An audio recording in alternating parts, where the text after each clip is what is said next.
I guess I should tell everybody.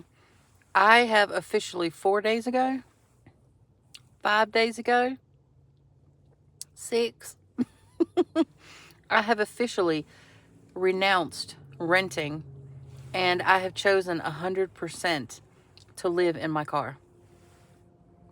100%.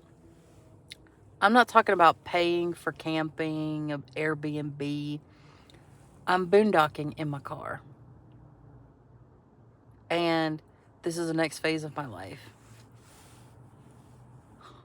God damn if it's not slingshotting me to a place I've always wanted to go. Fuck y'all, this is amazing. And it is difficult. But the last 12 years prepared me for this. All of my theories and all the things that I put into practice as best as I could. Now, those theories are now being applied. And I can't even tell you what I'm seeing. Fuck. It's amazing.